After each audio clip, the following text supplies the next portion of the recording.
আপনার রন্ধন প্রতিভাকে সবার সামনে তুলে ধরতে এই মটন ব্র্যান্ড ঘি রান্না বান্না হাজির হয়ে যাচ্ছে আপনারই জেলায়।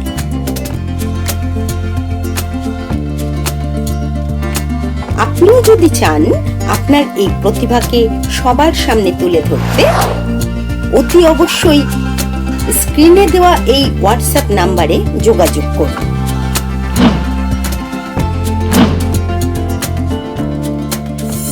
নমস্কার, আমি পূর্ণিমা মিত্র, আমি সোদপুরে থাকি।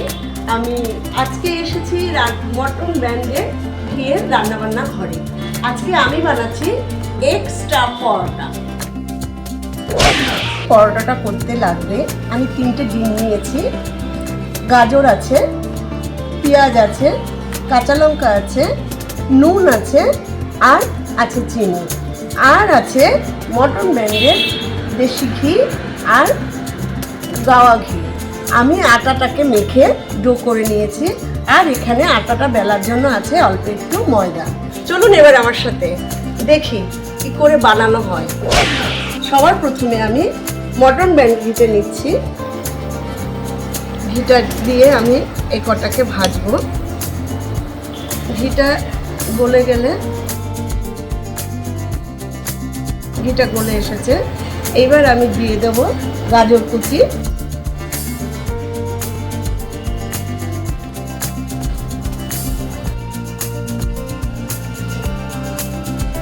ভাজাটা খুব একটা ডিপ ফ্রাই করব না, সামান্য ভাজবো।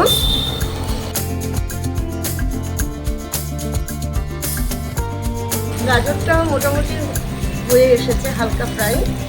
এবার আমি দিয়ে দেবো পেঁয়াজ কুচিটা।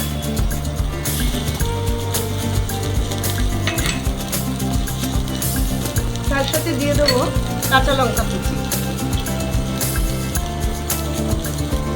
এটা না একটু ঝাল ঝাল হলেও খেতে ভালো পারবেন, আর ঝাল কম দিয়েও খেতে পারবেন, সেটা আপনার ব্যাপার, আপনি যেভাবে খাবেন।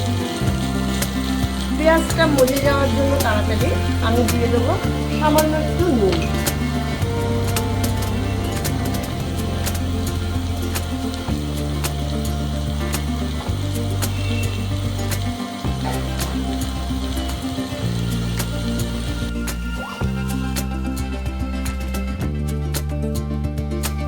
আমার এই পেঁয়াজ, গাজর, কাঁচা লঙ্কা এটাকে ভেজে আবার আমি আসছি। আমার ভাজাটা হয়ে গেছে, এইবার আমি ভাজাটাকে অন্য পাত্রে তুলে রাখছি। এবার আমি ডিমটাকে একটু ভুজিয়া মতন করে নিচ্ছি। তার জন্য দিতে হচ্ছে আমাকে 1 চামচ ঘি, মটন ব্র্যান্ড দেশি ঘি দিলাম। এই মটন ব্র্যান্ড দেশি ঘি দিয়ে আপনারা ঘরে যে কোনো জিনিস ভাজা খেতে পারেন, কোনো রকম কোনো অসুবিধা হবে না।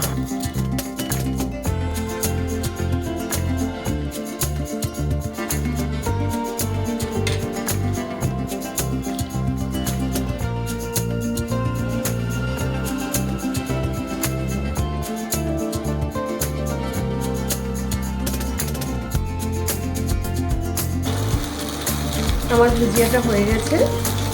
আমি এবার এই যে পেঁয়াজ, গাজর, কাঁচা লঙ্কা ভেজে রেখেছিলাম তার সাথে মিশিয়ে দিচ্ছি।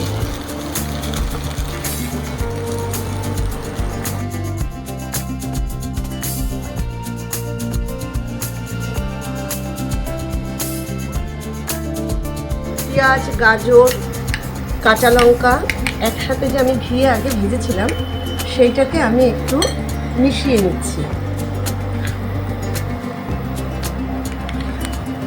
তাতে কী হবে, পেঁয়াজের সাথে ডিমের একটা মিশ্রণ হয়ে গেলে আপনারা যখন রুটিটা খাবেন দেখবেন ভালো লাগবে।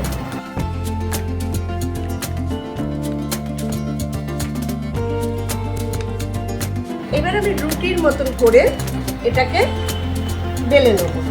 তার আগে আমি একটা কাজ করি, আমি আমার প্যানে একটু ঘি দিয়ে নেব।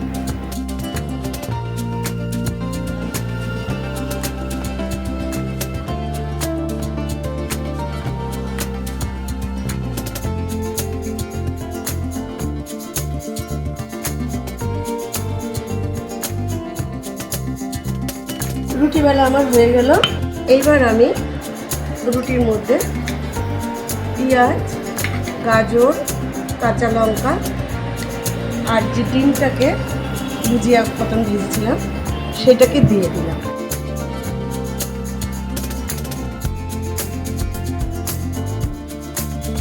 দিয়ে আমি এটাকে এরকম ভাজ করে দেব, এই ভাজ করে দেব। এবার অল্প একটু জল দিয়ে এই সাইডটা দুটোকে ভিজিয়ে নিব, তাতে কি হবে এটা ফেটে বেরিয়ে যাবে। একটু চেপে দেবেন, আলতো করে একটু চেপে দেবেন। দিয়ে এই যে এখন আমার প্যানটা ভালো গরম হয়ে গেছে, তার উপরে আমি ছেড়ে দিলাম। খেয়াল রাখতে হবে যেন ফুলে না যায়।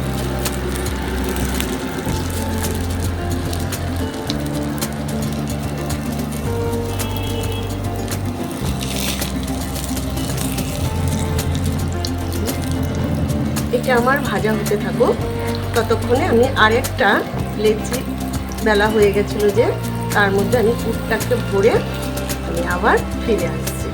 আমার দুটোই এক্সট্রা পরোটা হয়ে গেল। এবার আমি এটাকে তুলে দিলাম।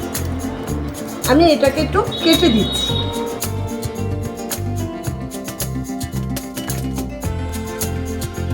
এইবার আমি এক্সট্রা পরোটাটাকে আমি একটু গার্নিশ করে দিচ্ছি।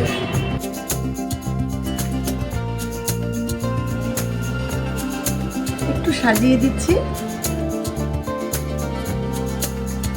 আপনারা যারা সস দিয়ে খেতে পছন্দ করেন তারা সস দিয়েও এটা খেতে পারবে, আবার যে সস পছন্দ করেন না সে শুধুই খেতে পারবে। আমার পুরো তৈরি হয়ে গেছে এক্সট্রা পরোটা। আপনারা ছোটো ছোটো বাচ্চারা স্কুলে গেলে ঠিক মতো টিফিন খায় না, ম্যাগি খায়, এই খায়, কিন্তু বাচ্চাদের পেট ভরার জন্য আপনি যদি সকালবেলা ঠিক এইভাবে ওর টিফিনে দিয়ে দিন, তাহলে দেখবেন ওর পেটটাও ভরবে আর মুখরোচকের মতন জিনিসটা খুব ভালো লাগবে। সন্ধ্যেবেলাতেও এটা আপনারা করে খেতে পারেন। যদি আপনারা বাড়িতে তৈরি করে খেয়ে ভালো লাগে তাহলে আমাকে একটা লাইক করবেন, একটা কমেন্ট করবেন, মটন ব্যান ঘি রান্নাবান্নাকে সাবস্ক্রাইব করে নেবেন। আর আপনারা যারা সুন্দর সুন্দর রান্না জানেন অথচ সুযোগের জন্য আপনারা ভাবছেন কী করে আসবেন, আমার চ্যানেলে দেখবেন নাম্বার দেওয়া আছে, ওই নাম্বার অনুযায়ী আপনারা যদি যোগাযোগ করেন আমাদের মটন ব্যান ঘি আপনাদের সাথে যোগাযোগ করে নেবেন।